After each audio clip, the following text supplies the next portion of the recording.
యాజకుడిగా దైవజనుడిగా గుర్తించిన ఈ అసోసియేషన్ను దినదినము ఆస్వాదించబడి దీవించబడి దేవుని అనేక మంది దైవజనులకు సహవాసానికి దీవెనకరంగా ఉండాలని సహవాసానికి మరొకసారి శుభాకాంక్షలు తెలియజేస్తూ ఈ సమావేశాన్ని ఆతిథ్యం ఇచ్చి ఆహ్వానించిన స్థానిక సంఘ కాపరి గారు వసంతరాజు గారికి ప్రత్యేక వందనాలు తెలుస్తూ సమయం లేదంత త్వరగా మన దేవుని వాక్యం అందులో 20 minutes ఉంది కాబట్టి చిన్న వాక్యము మనందరికీ చాలా అవసరమైన హెచ్చరిక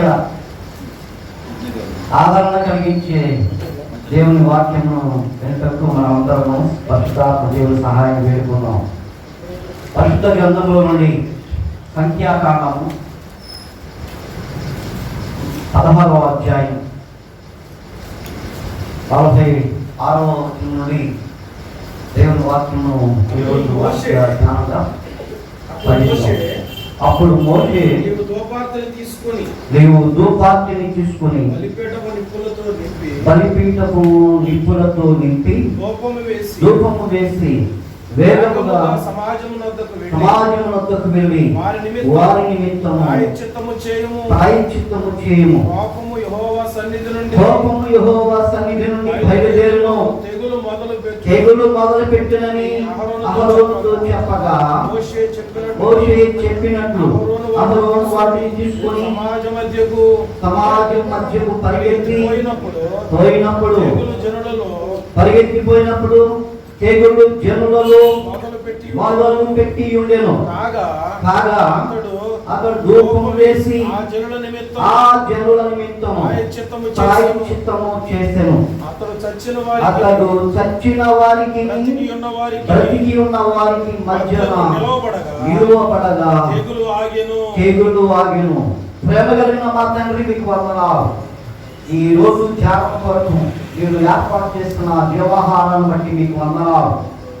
ఆయన నీతి గల మీ మాటలు పదుసూటిగా స్పష్టముగా మొదటగా మీరు నాతో మాట్లాడి ఇప్పుడు సమకూడిన మీ బిడ్డలతో మాట్లాడటకు సంఘక్షేమం కొరకు మేమందరం యొక్క పరిచర్యలు కొనసాగుతుండగా ఈ హెచ్చరిక ఆదరణ అద్భుతమైన వాగ్దానాలు మాకు కూడా దయచేసి మేము కూడా ఈ పరిచర్యలో యాజక సమూహంలో పనిచేయటకు కావలసిన ధన్యత సిద్ధపాటు బలమును శక్తిని మీ పరిశుద్ధాత్మ అభిషేకము సమృద్ధిగా దయచేయమని ప్రభువైన యేసుక్రీస్తు నామమున ప్రార్థిస్తున్నాం తండ్రి. ఆమేన్. దేవుని నామమునకు మహిమ కలుగును గాక. అందరికీ వందనాలు. ఇక్కడ చాలా పెద్దలతో దైవం ఉన్నారు. మరి ముఖ్యంగా దివాస్ గారు అయ్యారు మా పెద్దలు లాంటి వాళ్ళు. ఆయన మాకు చాలా సీనియర్. మేము ఆ ఊరు వచ్చినప్పటి నుంచి మాకు చాలా పరిచయం. పట్టణ చాలా పొలంలో ఆయన అప్పుడు పరిచయం చేస్తూ ఉండేవారు. దేవుని మరి ప్రణాళిక లేకపోతే బట్టి అక్కడ వేరే పరిచయం స్టార్ట్ అయింది. అప్పటి నుంచి మాకు చాలా పరిచయం. ఇంకా అనుభవజ్ఞులు ప్రభాకరయ్య గారు తయారీ శాస్త్రులు, ఇంకా మన రాబర్ట్ గారు మా బంధువు, ఆయన ఇక మా ఆత్మీయులు నశిక రాజయ్య గారు, ఇక చాలా మంది మాకన్నా చాలా అనుభవజ్ఞులు. దేవుని వాక్యం చక్కగా వివరించి దేవుని కృప ప్రార్థనలు కలిగిన వారు ఉన్నారు. అయినను దేవుడు నాకు ఇచ్చిన సమయాన్ని కొద్దిసేపు మీతో మాట్లాడాలని పరిశుద్ధాత్మ దేవుని సహాయం ద్వారా స్థలము నిలబడి ఉన్నాను. అప్పుడు మోషే నీవు ధూపార్తిని తీసుకొని బలిపీఠపు నిప్పులతో నింపి ధూపం వేసి వేగముగా సమాజంతో పరిగెత్తి వారి నిమిత్తం ప్రాయశ్చిత్తం చేయమని ఒక వ్యక్తి, ఇద్దరు వ్యక్తులు ఇక్కడ మాకు కనిపిస్తున్నారు. ఎవరు వాళ్ళు? మోషే, అహరోను.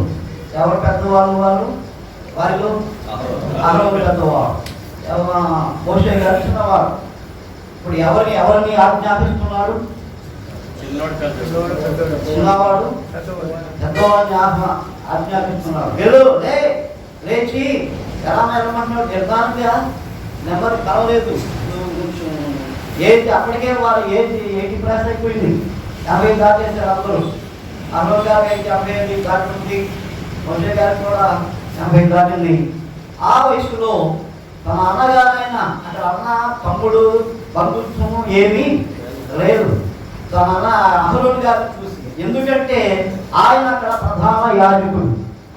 అక్కడ దేవుడు ఏర్పాటు చేసుకున్న ప్రణాళిక చూసుకున్న మొట్టమొదట భూమి మీద ప్రధాన యాజకుడు అహరోను గారు. ఈ అహరోను గారిని తన తమ్ముడైన మోషే గారు చదువుతున్నాడు. నీవు లేచి వెంటనే ఆలస్యం చేయొద్దు, ఏమన్నాడు, పరిగెత్తమన్నాడు. చిన్నవాడు పెద్దవాడిని హెచ్చరిస్తున్న సమయంలో వయసులో పెద్దవాడు, ఆ తర్వాత పుట్టినవాడు నేను పరిగెత్తబేట. చాలా మంది యువకులు ఉన్నారు, మన బిడ్డలు ఉన్నారు, ఫినీహాస్, నారాజు, చాలా మంది నెక్స్ట్ తరం వారు ఉన్నారు. వారందరూ యవనస్తులు, వారు పరిగెత్తున్నాను, నన్ను పరిగెత్తమని అవసరం తిరుగు పరిగెత్తానని ఎదురు చెప్పలేదు. అక్కడ వయసు కాదు, తలాంతులు కాదు, నేను సీనియర్ మోస్ట్, ఇక్కడ ప్రధాన యాజకుడిని, నువ్వు నాయకుడివి అని అనుకున్న తలంపులు ఆయనకి రాలేదు. ఒక దైవజనుడు హెచ్చరిస్తున్న చిన్న పని చెప్పగానే ఒక చిన్న పిల్లవాడు లాగా, ఒక యవనస్తుడు లాగా, ఒక చిన్న వారే వచ్చి ఆ షాప్కి తొందరగా పరిగెత్తురాగానే చిన్నవాడు ఎలా అంటాడు, పరిగెత్తుకుంటూ వెళ్తాడు, నీకు చాక్లెట్ తొందరగా వచ్చేస్తాడు. ఆ తలంపులకు కల్మషం, కపటము లేక, కోపము లేక, తన తండ్రి చిన్నవాడైన మోషే గారు సెలవివ్వగానే ఆ ధూపార్తిని పట్టుకొని పరిగెత్తడానికి సిద్ధమయ్యాడు, పరిగెత్తుతున్నాడు. దేవుని నామం మహిమకరంగా. మన గొప్ప మాదిరి హెచ్చరిక. మనతోటి విశ్వాసులు, దైవజనులు, వారి సీనియర్లు ఉంటారు, అనుభవజ్ఞులు ఉంటారు, లేక చిన్నవారు ఉంటారు. ఏదో మనలో ఉన్న కొంచెం చిన్న మిస్టేక్, పొరపాటు కొంచెం మనం చెప్తున్న సమయంలో మనం లోపడాలి. ఇది దేవుని చిత్తము, దేవుని ఆత్మ ప్రేరేపించిన నాకు మంచి సలహా ఇస్తున్నానని గమనించి అతను లోబడి తిరిగి దేవుని కార్యాలు చేయడానికి సిద్ధపడాలి. అతను 80 సంవత్సరాలు దాటిన వయసులో కూడా మంచి పరిగెత్తడానికి శక్తినంతా కూడగట్టుకొని ఎక్కడికి వెళ్తున్నాడు అదే సందర్భం మనం చూసినట్టు 16వ వచనంలో అక్కడ గొప్ప భయంకరమైన అలజడి, ఇశ్రాయేలు యొక్క దేవుడు ఏర్పాటు చేసుకున్న అభిషేక్తుల మీద, దైవజనుల మీద తిరుగుబాటు చేసిన ఒక కొట్టాలంతా అక్కడ టీము. అలా తిరుగుబాటు చేయగానే దేవుడు ఉగ్రత వారి మీదకి వచ్చి వారిని సంహరిస్తున్న సమయంలో దర్శించిపోతున్నారు. ఇక్కడ తాబీగా ఉండి అహరోను గారు మాట్లాడవచ్చు, ఏం తమ్ముడు అదే వాళ్ళకి అలాగే జరగాలి. వారందరూ మన మీద, మన నాయకత్వం మీద, మరి ముఖ్యంగా దేవుడి మీదే వారు తిరుగుబాటు చేశారు యాజకత్వం కొరకు. కాబట్టి వారికి ఆ విధంగా శిక్ష రావాల్సిందే అని ఇతర జడ్జిమెంట్ ఇవ్వలేదు, తన తమ్ముడి గారికి కూడా సలహా ఇవ్వలేదు. వెంటనే అక్కడ అన్నాడు, దేవుని తెగులు కోపము యెహోవా సన్నిధి నుండి బయలుదేరును. తెగులు మొదలు పెట్టానని అహరోనుతో చెప్పగా తెగులు ప్రారంభమైంది, దేవుని ఉగ్రత ఆరంభమైనది, దేవుడి కోపం పైన దిగి వచ్చింది. అహరోను త్వరగా బయలుదేరాలని ఎదురు మాట చెప్పకుండా, అక్కడ తమ సొంత ఆలోచన అక్కడ ప్రదర్శించకుండా వారికి అలాగే జరగాలి. తమ్ముడు ఈ తెలియదుతో చావనివాను, ఉగ్రత పాలవని, ఎంతకాలం నువ్వు సహిస్తావు? మార్గంలో ఎన్నో మార్లు మన మీద తిరుగుబాటు చేశావు, మనం తృణీకరించావు. ఆ మోషే అన్నవాడు ఎక్కడున్నాడు అని అన్నట్లుగా చులకనగా తేలిగ్గా మాట్లాడేస్తాం. కాబట్టి వారికి ఆ పనిష్మెంట్ రావాలని తీర్పు తన చేతిలో తీసుకొని నశించిపోతున్నా, ఇక్కడ చనిపోతున్నా, ఉగ్రత పాలవుతున్నా, అక్కడ చదవమని చివరిలో ఉందంట, అతడు చచ్చిన వారికి బ్రతికి ఉన్న వారికి నిలబడటానికి ఇష్టపడ్డాడు, సిద్ధపడ్డాడు, ధైర్యం చేసి పరిగెత్తుకుని వెళ్ళి ఆ తెగులు ఒకవేళ తన మీద కూడా రావచ్చింది, ఆయనకు నిలబడిపోయాడు. తెగులు వచ్చినా పర్వాలేదు, నేనేమైపోయినా పర్వాలేదు, దేవుని పని, దేవుని కార్యం చేయడానికి నేను ముందుకు వెళ్ళాలన్న సదుద్దేశంతో అతను పరిగెత్తి చనిపోయిన వారికి బ్రతికిన వారికి మధ్యన నిలబడి తెగులు ఆపుటకు అతడు వేగంగా పరిగెత్తి అక్కడ నిలబడినట్లుగా మనం చూస్తున్నాం. వృద్ధుడైన అహరోను గారు ఆ పరిచర్యలో నశించిపోతున్న ఆత్మల కొరకు భారముతో బాధ్యతగా దైవజనుడు చెప్పిన మాటలు విధేయత చూపి ఆత్మల రక్షణ కొరకు, తెగులు ఆపుటకు, దేవునికి ఉగ్రతకు అడ్డుగా నిలబడి ప్రభువా చంపేస్తే నన్ను చంపే, కానీ వీళ్ళు మాత్రము ఇక ఆపు నీ తెగులు, నీ కోపం సాధించు ఆయన అని సైన్యంలోకి అధిపతి దేవుని యొక్క ఉగ్రతకు భయపడటానికి కూడా సిద్ధపడి అక్కడ నిలబడినట్లుగా మనం చూస్తున్నాం. ఈ దృష్టాంతము, ఈ యొక్క సంఘటన ఇప్పుడు మనం చేరిన మనందరము రాజులైన చెప్పాలి, యాదగా సమూహంలోనికి మనం చేరి ఉన్నాము. ఫస్ట్ పేజ్ గ్రంథంలో మనం రాయబడిన మాట, దేవుడు మనకి ఇచ్చిన గొప్ప కృపను. మొదటి పేరు గ్రంథం 2:9 అయితే మీరు చీకటిలో నుండి ఆశ్చర్యకరమైన తన వెలుగులోనికి పిలిచిన వాని గుణాతిశయములను పచ్చులను చేయు నిమిత్తం ఏర్పరచబడిన వంశము రాజులైన యాజక సమూహం. దేవుని స్తోత్రం, హల్లెలూయా. దేవుడు తమ కాలపప్పుడు లోకంలో ఉండేవారు, అజ్ఞానులు ఉండేవారు, ఇబ్బందులు పడి సహవాసం లేక దేవుని చిత్తమున్నా దేవుని ప్రేరేపణ పరిచయం చేయడానికి అనుకూల పరిస్థితులు లేక ఇంకా లోకంతో రాజీ పడిపోయి చీకటిలో ఉన్న మనలను దేవుడు తన ఆశ్చర్యకరమైన వెలుగులోనికి చెప్పాలి ఏం చేశాడు, తీర్చుకున్నాడు. ఇప్పుడు మనందరము అదే రాజులైన యాజక సమూహం. గట్టిగా చెప్పండి, దేవుడు మాకు ఇచ్చిన గొప్ప ప్రయాణం. రాజులైన యాజక సమూహంలోకి చేర్చుకొని ఆనాడు అహరోను, ఈరోజు నీవు నేను మనందరము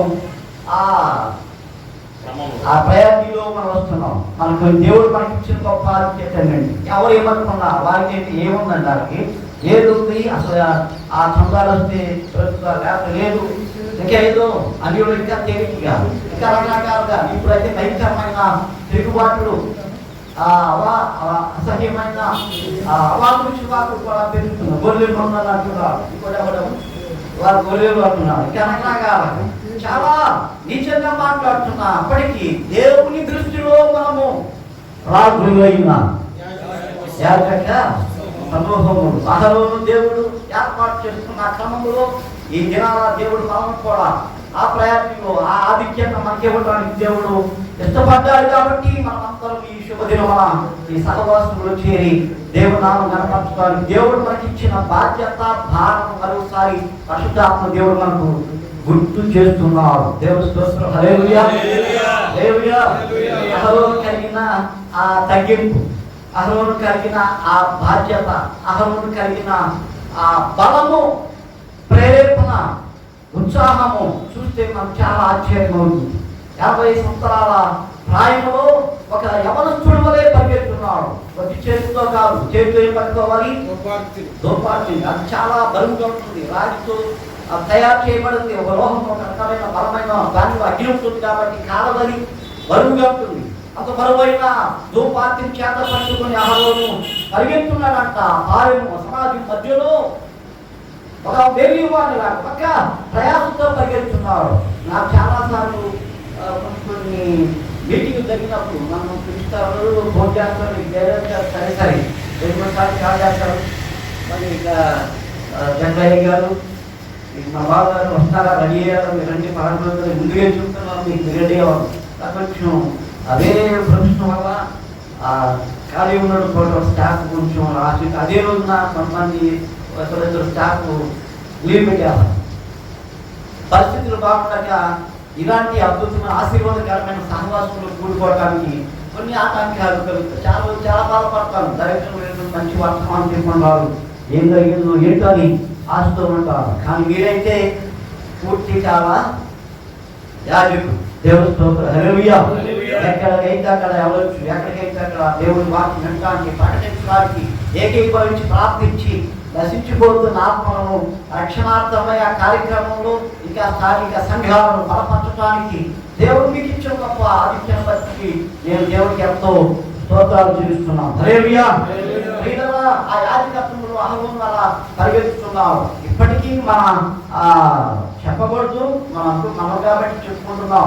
యాజకుల్లో కొంతమంది సోమరులుగా, యాజకుల్లో కొంతమంది ధూపాన్ని కూడా పట్టుకోలేంత బలహీనంగా, యాజకుల్లో కొంతమంది పరుగు పందెంలో పరిగెత్తలేని ఏర్పడతనము, ఆ ఆశ సిద్ధపాటు లేని వారు ఇంకా మనకు చాలా అక్కడక్కడ కనపడుతూనే ఉంటారు. ఈ వాక్యం ద్వారా మనము ఎప్పుడైనాను మనము ఒకవేళ ఆ త్రోవలో మనం ఉండకుండా దేవుడు మనకి ఇచ్చిన పరుగు పందెంలో పౌలు గారు అంటారు కదా, నేను నా పరుగు పందెము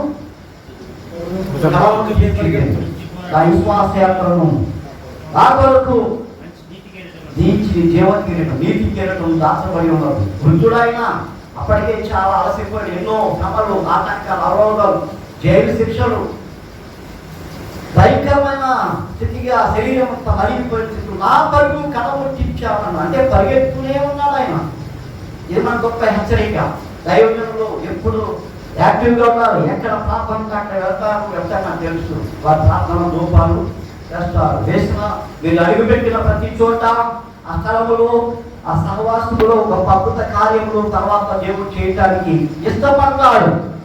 మనం ప్రార్థన, మనం అక్కడికి వెళ్ళి ప్రార్థనతో వేసి రావటం మన పని, కార్యాలు చేయటం దేవుని పని. హల్లెలూయా. అహరోను వెళ్ళటం ఆయన పని, అక్కడ తెగులు ఆపటం దేవుని పని. అహరోను వెళ్ళాడు. నేను వెళ్ళటం మాత్రాన తెగులు ఆగుతా చచ్చిపోతుంటూ వస్తున్నారు. అక్కడ జనాలు శవాలు గుర్తుకొట్టగా తెగిపోతున్నాయి. మోషే నీకు తెలియదు, ఊరుకో, నేను ఎవరు నన్ను నిలబడతావు, నేను వెళ్ళి అక్కడ నిలబడ్డానికి ఆ తెగులు పొరపాటున నేను వాడేదనుకుని నేను కూడా ఆ కోవలో ఉన్న వాడేమేమని తెగులు నన్ను కూడా నా మీద కూడా రావచ్చు అని భయపడలేదు. యాజకుడు, దైవజనులు, ఇది నాన్న ఎన్నో ఆటంకాలు, అవరోధాలు మనకు ఎదురవుతున్న దుర్దినాలు మన సహవాసంలోనే తిరుగుబాటు, మన ఇంటిలోనే కొన్ని బలహీనతలు, లేక తోటి విశ్వాసుల ద్వారా ఇబ్బందులు, ఇక బయట చూస్తే అన్ని జనాల మధ్య లోకంలో ఇంకా చెప్పనలవి కానీ తిరుగుబాటు ప్రారంభమైనవి. ఆయనను మనము భయపడక ధైర్యంగా ముందుకు సాగటానికి అహరోను వలె, అహరోను క్రమంలో అహరోనుకి దేవుడు ఇచ్చిన గొప్ప ఆధిక్యత, ఆశీర్వాదాలు నీకు కూడా మనకు కూడా ఇవ్వటానికి దేవుడు సిద్ధపడి ఇష్టపడి ఈ సమూహంలోనికి రాజులైన యాజక సమూహంలో దేవుడు ఏర్పాటు చేసుకున్న ఈ శుభ దినాలలో మనం ముందుకు సాగుదాం. అహరోను అక్కడ ధూపార్తి పట్టుకొని అందులో ఏమేయాలి? బలిపీఠము నిప్పులతో దానిని నింపి వేగముగా సమాజం మధ్యకు పరిగెత్తిపోయినప్పుడు తెగులు జనులలో మొదలుపెట్టిన కనుక అతను ధూపం వేసి జనుల నిమిత్తం ప్రాయశ్చిత్తము చేసాము. దేవికాండంలో ఒక చక్కని మాట ఉంది, బలిపీఠము దగ్గర అగ్ని నిత్యము మండుచుండవలను. మీరు ఉంటున్న, మనం ఉంటున్న మన ప్రార్థన సహవాసముల స్థలాలలో మన పరిచర్యలు నిత్యము ప్రార్థన రూపాలు నిత్యము మన యాజకుడుగా యాజకులము అని ఒక గుర్తింపు, ఒక లక్షణము, అది ఒక గుర్తింపు అన్యులకు. అక్కడ ప్రార్థన ధూపం వెలువడుతుందంటే ఇక్కడ ఒక యాజకుడు ఉన్నాడు. అక్కడ నిత్యము ఆ బలిపీఠం దగ్గర, ఇక్కడ బలిపీఠం దగ్గర నిత్యము ప్రార్థన ధూపం వేయబడుతుండగా అక్కడ దేవుని అగ్ని మండుతూనే ఉంటుంది. అది దుష్టులను, తిరుగుబాటు చేసిన వారిని అది దహించి వేస్తుంది. దైవజనులకు గొప్ప ఒక బలము, శక్తిని ప్రసాదించడానికి బలిపీఠం దగ్గర నిత్యము ధూపము వెలుగుచుండు వాళ్ళను మండుచున్న వాళ్ళని లేవికాండంలో మాట రాయబడి ఉంది. లేవికాండం 6:12. తర్వాత మనం చూద్దాం దేవుడు మనకి ఇచ్చిన గొప్ప భాగ్యము దయ్యప్ప చూద్దాం. చూడండి, యెహెజ్కేలు గ్రంథము 37:7. యెహెజ్కేలు గ్రంథము 38:7. ఒక దేవుడు మనకు నీవు సిద్ధముగా ఉండుము, నీవు సిద్ధపడి నీతో కూడా కలిసిన సమూహమంతటిని సిద్ధపరచు. దేవుని స్తోత్రం, హల్లెలూయా. యాజక సమూహంలో చేరిన మనం సిద్ధంగా ఉన్నారు. ఎప్పుడు పరిగెత్తడానికి, ఎప్పుడు ఆ ధూపార్తిని పట్టుకొని ధూపం వేసి దేవుని నామాన్ని మహిమపరచడానికి ఎల్లప్పుడూ మనం సిద్ధంగా ఉంటాం. నీవు సిద్ధంగా ఉండమని పరిశుద్ధాత్మ దేవుడు ఎహెజ్కేలు గ్రంథంలో మరోసారి మనతో కూడా మాట్లాడుతున్నారు. మనం సిద్ధంగా ఉండాలి. నీతో కూడా, ఎవరితో కూడా? సహవాసులు, మన ప్రార్థన, మన పలకరింపులు, మన పరామర్శలు, మన పరిచర్యలు, అనుభవాలు ఒకరితో ఒకరు మనం పంచుకుంటున్న సమయంలో అది విడవలే ఇతర భాషలు మాట్లాడకుండా, ఒకరి చూసి ఒకరు ఎగతాళి చేయకుండా, ఈ చిన్నవాడు, చిన్న సంఘము వీరిదేముందని నవ్వుతూ ఎగతాళి చేస్తూ మాట్లాడకుండా, ఇది ఒక పరిచర్యలో మనం మనతో కూడా ఉన్న వారిని మనము ఏం చేయాలి? బలపరచాలి, సిద్ధపరచాలి. దేవుని నామములకు మహిమ కలుగుగా. ఈ దేవుని చిత్తమైనది. ఒక చిన్నవారు, చిన్న సంఘము, అసలు సంఘమే లేని పరిచయాలు చాలా మంది ఉన్నారు. పరిచయం వారికి ఆశ ఉంది, సేవ చేయాలని, దేవుని పరిచయం చేయాలని ఆశ. మందిరాలు లేక, సహవాసము లేక, ఒంటరిగా వారి తలాంతులు నిర్జీవుగా నిరుపయోగం అవుతున్న రోజుల్లో మనం చాలా మందిని చూస్తూ ఉంటాం. అటు వారి వరకు మనం బలపరచాలి, ప్రోత్సహించాలి. దేవుని వారికి చేయించి వెలుగట్టి పరిచయం లేకపోయినా నీవు యాజకుడు అని ధైర్యపరిచి, నీవు ఒక దైవజనుడు అని వారిని ప్రోత్సహించి, వారి చేతిలో ఉన్న ధూపం ఆరిపోకుండా వారిని వెలిగించేటట్లుగా మనం సిద్ధపడాలి. మనతో కూడా ఉన్న సమూహం అంతటిని సిద్ధపరచాలని దేవుని చిత్తమై ఉన్నది. ఈ పరిచయంలో మనం చూసినట్లయితే, ఇక్కడ చదవబడిన వాక్యం చూసినట్లయితే, ఆ సందర్భంలో ప్రధాన యాజకులు కూడా మన కొరకు ఎబ్రీ రాసిన గ్రంథములు, ఎబ్రీ పత్రికలు 5వ అధ్యాయం 7వ వచనంలో మన ప్రధాన యాజకుడు ఎవరైనా ఆయన శరీరధారిగా ఉన్న దినములను మహారోదనతోను కన్నీళ్లతోను మరణము నుండి రక్షించగలవానికి ప్రార్థనలను యాచనలు సమర్పించి భయభక్తులు కలిగి ఉన్నందున ఆయన అంగీకరింపబడింది. ఎవరైనా మన రక్షకుడు, మన ప్రభు అయిన యేసుక్రీస్తు వారు. ఆయన శరీరధారిగా ఉన్నప్పుడు, ఈ లోకంలో యాజకత్వం చేస్తున్న సమయంలో ఆయన కన్నీటితోనూ, రోదనతోనూ, మహావేదనతోనూ తన దేవునికి యాచనలు, అర్పణలు, దైవాది స్తుతియాగా ధూపార్తులు పట్టుకొని దేవనామమును కనపరిచారు. కాబట్టి అందుకే ఆయన అంగీకరించబడ్డారు. అందుకే ఆయన నామం అన్ని నామముల కన్నా పైనామముగా ఇచ్చుటకు దేవుడు ఇష్టపడ్డాడు. ఆ తోడు ప్రతి వారి మోకాలు ఆయన ఎదుట వంగాలి. ఇది ఆయనకి ఇచ్చిన గొప్ప ఆధిక్యత. ఎన్నిక లేని మనలను, అయోగ్యమైన మనలను కూడా దేవుడు ఇంత గొప్ప యాజక ధర్మములో, ఆ క్రమంలో ఉన్న చేర్చుకున్న నిన్ను, నన్ను, మనందరికీ అంత గొప్ప భాగ్యం దేవుడు ఇవ్వబోతున్నారు. దేవుడు హల్లెలూయా, హల్లెలూయా. తెల్లని వస్త్రములు ధరించుకున్న మీరు ఎవరు అని ప్రకటన గ్రంథంలో యోహాను గారు అలా డౌట్ వచ్చి పక్కన ఉన్న దేవుని దూతను అడుగుతున్నారు. ఆయన చెప్తున్నారు, మీరు మహాశ్రమల నుండి వచ్చిన వారు, గొర్రె పిల్ల రక్తంలో తమ వస్త్రములను కడుక్కొని అనేక మందిని దేవుని వైపు తిప్పిన అద్భుతమైన సాక్ష్యం కలిగిన సాక్ష్య సమూహము వారు. అక్కడ పరలోకములు కొన్ని కోట్ల మంది ఉన్నప్పటికీ ప్రత్యేకంగా వీరిని మాత్రమే గుర్తించి అక్కడ వారి గురించి అక్కడ పరిశుద్ధాత్మ దేవుడు మెన్షన్ చేయడం చాలా మనకు గొప్ప ఆశీర్వాదకరం. ఆ గుంపులో మనం కూడా ఉండబోతున్నాం. ఇప్పటికే చాలా మంది అత సాక్షులై రక్తము చిందించి ప్రాణాలు అర్పించి దేవుడు వారికి ఇచ్చిన పరిశుద్ధాత్మ ప్రేరేపణ చొప్పున వారు చెప్పమన్నది చెప్పి, ఖండించమన్నది ఖండించినందుకు శిరఛేదనాలు, హత్యలు, భయంకరమైన రీతిగా వారి కుటుంబాలు కూడా తారుమారు, సంఘాలు చెదరిపోయి ఏమైనా పర్వాలా, దేవుని కొరకు నేను యాజకత్వంలో ఉన్నాను కనుక నా ధూపార్తిని పట్టుకుని దేవునికి ధూపము వేయాలని ఆ ప్రేరేపణ చొప్పున యాజక ధర్మంలో అందరూ ఘనమైన యాజకత్వం చేసి దేవుని యొక్క సన్నిధిలో నిలబడి ఆ తీర్పు దినాన ఆ తీర్పు చేర్చడానికి సిద్ధంగా ఉన్నారు. దేవుని స్తోత్రం. హల్లెలూయా, హల్లెలూయా. దూతలు చేయని దివ్యమైన నీ ధూళినైనా చేయుటకు కృపలిచ్చి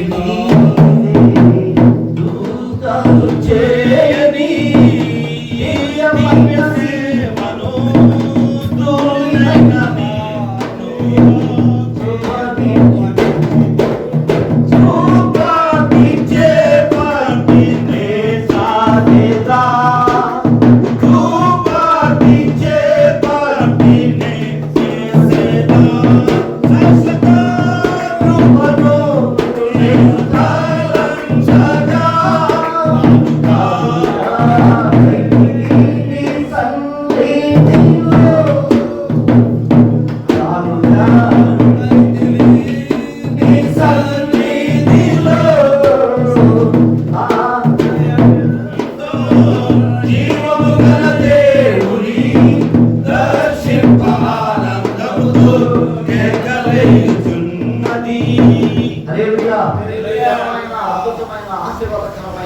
దివ్యమైన భవ్యమైన పరిచయం చేయడానికి దేవదూతలు అయ్యా మమ్మల్ని పంపించు, మేము సువార్తను ప్రకటిస్తామని దేవుని దగ్గర ఎంతో ప్రతిమలాడుకుంటున్నారంట. వద్దొద్దు, ఈ పరిచర్య, ఈ ఆశీర్వాదాలు, దీని తర్వాత రాబోయే దీవెనలు నా బిడ్డలు అనుభవించాలి.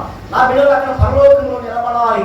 యాజక సమూహములు, యాజక సమూహములు, పరిశుద్ధ సంఘంలో రాజులని యాజక సమూహంలో దేవుడు మనం చేర్చడానికి ఇది తెలియని మనలను చీకటిలో ఉన్న మనలను దేవుడు పిలుచుకొని ఏర్పాటు చేస్తారు. అహరోను ఎంతగా లోపడ్డాడో చూడండి.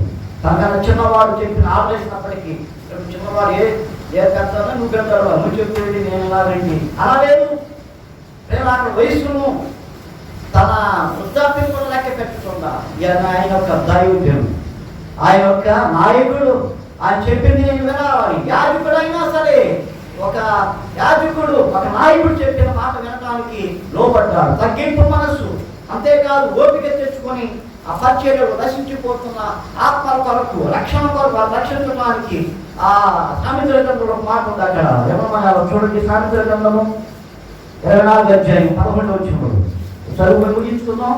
సమయము దేవుడు రక్షించే సమయం. సామెతల గ్రంథము 24వ అధ్యాయం 11వ వచనం. చావునకై పట్టబడిన వారిని, చావునకు పట్టబడిన వారిని నీవు తప్పించుము, నాశనమునందు పడుటకు జోగుచున్న వారిని నీవు రక్షింపవా.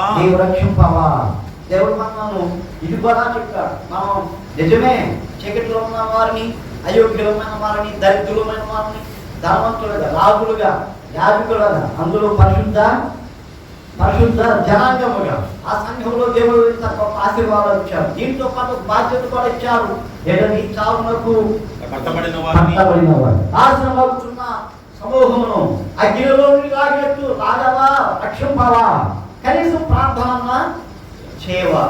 మనం ఎవరన్నా దూషించి మనకేమవుతుంది ఇబ్బంది, మనకు కొంచెం కోపం రప్పించిన వారి గురించి అసలు ప్రార్థనే అసలు ముందు అది మనకి వారి గురించి, మన సంఘం గురించి, మన గురించి కాదు. మనకి ఎవరైతే విరోధంగా, మనకి ఎవరైతే దేవునికి సన్నిధికి మనకి అవమానంగా మాట్లాడుతున్న వారి గురించి వారి పేరు పెట్టి వారి గురించి మనం ప్రార్థన చేయాలి. ఎందుకంటే వాళ్ళు ఎగిరిపోతున్నారు. ఎక్కడికి? నరకంలోని. వారికి తెలియదు, చావులోకి వెళ్ళిపోతున్నారు, నాశనంలోకి వెళ్ళిపోతున్నారు, అగ్నిగుండంలోకి వెళ్ళిపోతున్నారు, తీర్పులోనికి నిలబడతారని వారికి తెలియదు. కానీ మనకు తెలుసు, మనకు నిరీక్షణ ఉన్నది. మనమందరూ రక్షించబడిన వారం, మనమందరూ దేవుడి సన్నిధిలో నిలబడి ఆయన సింహాసనం మీద కూర్చోవడానికి బహుమానాలు, దీవెనలు, జీతములు పట్టుకోవడానికి మనం సిద్ధంగా ఉన్నాం. మనం మరి నశించిపోతున్న ఆత్మల వరకు భారంతో మనం ప్రార్థించవలసింది. యాజకుడు కాదు. ఆయన చదువుతున్న ప్రభువారి గురించి ఆయన శరీరధారిగా ఉన్నప్పుడు కన్నీటితోనూ రోదనతోనూ ఎవరి గురించి?